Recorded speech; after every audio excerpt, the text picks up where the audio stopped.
இன்றைக்கி எங்கள் வீட்டில் ஃப்ரைடே எனக்கு சமைச்ச ஜும்மா ஸ்பெஷல் லன்ச் ஒயிட் சிக்கன் குருமாவும் நெய்ச்சோறும் தான். அதுவும் நம்மளோட தேசம் நவாபி கரம் மசாலா யூஸ் பண்ணி நல்ல மணக்க டேஸ்டியான ஒயிட் சிக்கன் குருமா எப்படி செய்கிறதுன்னு பார்க்கலாமா?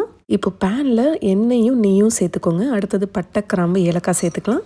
அதுக்கப்புறம் நல்ல வாசனைக்காக நான் வந்து ரம்ப இலை சேர்க்குறேன். இது எங்கள் தோட்டத்துலேருந்து பறிச்சது தான். ரம்ப இலை இல்லைன்னா பரவாயில்ல, ஸ்கிப் பண்ணிக்கோங்க. அடுத்தது வெங்காயம் ஸ்லைஸ் பண்ணி சேர்த்துக்கிறேன். வெங்காயோட கலர் ரொம்ப சேஞ்ச் ஆகாமல் அழகான பிங்கிஷ் கலர் வர வரைக்கும் இது வந்து வதக்கணும். இது கூடவே மல்லி, புதினா, அதுக்கப்புறம் காரத்துக்காக பச்சை மிளகாவும் கொஞ்சம் அதிகமாக சேர்த்துக்கோங்க. ஏன்னா காரத்துக்கு வந்து இதில் பச்சை மிளகா, அதுக்கப்புறம் நம்ம ஒயிட் பெப்பர் பவுடர் மட்டும் தான் சேர்க்க போகிறோம். வெங்காயம் இந்த அளவுக்கு நல்லா கலர் சேஞ்ச் ஆகி வரும்போது இப்போ ஜிஞ்சர் கார்லிக் பேஸ்ட்டும் சேர்த்து அதோட பச்சை வாசனை போகிற வரைக்கும் நல்லா வதக்கிக்கோங்க. இப்போ சிக்கனும் சேர்த்து சிக்கனோட கலர் நல்லா ஒயிட் கலர் ஆகிற வரைக்கும் இதை நல்லா ஃப்ரை பண்ணுங்கள். தேவையான அளவு உப்பு சேர்த்துட்டு அதுக்கப்புறம் ஒரே ஒரு சின்ன சைஸ் தக்காளி நான் கட் பண்ணி சேர்த்துக்கிறேன். இப்போ ஸ்பைசஸ் எல்லாமே சேர்த்துக்கலாம். நான் மல்லித்தூள் சேர்த்துருக்கேன், அதுக்கப்புறம் ஒயிட் பெப்பர் பவுடர், வெள்ளை மிளகு தூள் சேர்த்துருக்கேன். உங்கள் காரத்துக்கு ஏற்ற மாதிரி நீங்கள் சேர்த்துக்கோங்க. அடுத்தது கொஞ்சமாக பெருஞ்சீரகத்தூள், அதுக்கப்புறம் ஏலக்காய் தூளும் சேர்த்து நல்லா மிக்ஸ் பண்ணிவிட்டு இப்போது தயிரும் சேர்த்து நல்லா மிக்ஸ் பண்ணுங்கள். எண்ணெய் பிரிஞ்சு வரணும். இந்த மாதிரி நல்லா எண்ணெய் பிரிஞ்சு வந்ததுக்கப்புறமா இப்போது தேவையான அளவு தண்ணி ஊற்றிக்கோங்க சிக்கன் வேக வைக்கிறதுக்காக. இப்போ இதை நல்லா மிக்ஸ் பண்ணி விட்டு மூடி வச்சுருங்க. ஒரு ஹை ஃப்ளேமில் ஒரு 10 மினிட்ஸ் இதை நல்லா வந்து குக் ஆகட்டும்.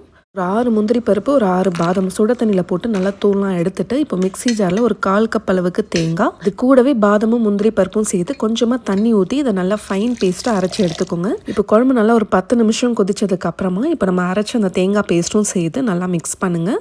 இப்போ இது கூடவே நம்மளோட தேசம் ஸ்பெஷல் நவாபி கரம் மசாலா நான் வந்து சேர்க்குறேன். அப்படி இல்லைனா வெறும் கரம் மசாலா கூட நீங்கள் வந்து சேர்க்கலாம்.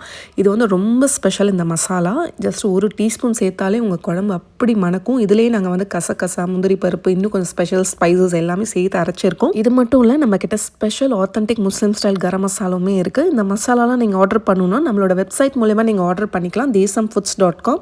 அப்படி இல்லைனா எங்களோட வாட்ஸ்அப் நம்பர் இருக்குது, அதில் கூட நீங்கள் ஆர்டர் ப்ளேஸ் பண்ணலாம். இந்த 2 மசாலாவும் நீங்கள் எல்லா விதமான நான்வெஜ் அண்ட் வெஜ் கிரேவிஸ்க்கும் யூஸ் பண்ணலாம். குழம்பு அவ்வளோ மனமாக இருக்கும்.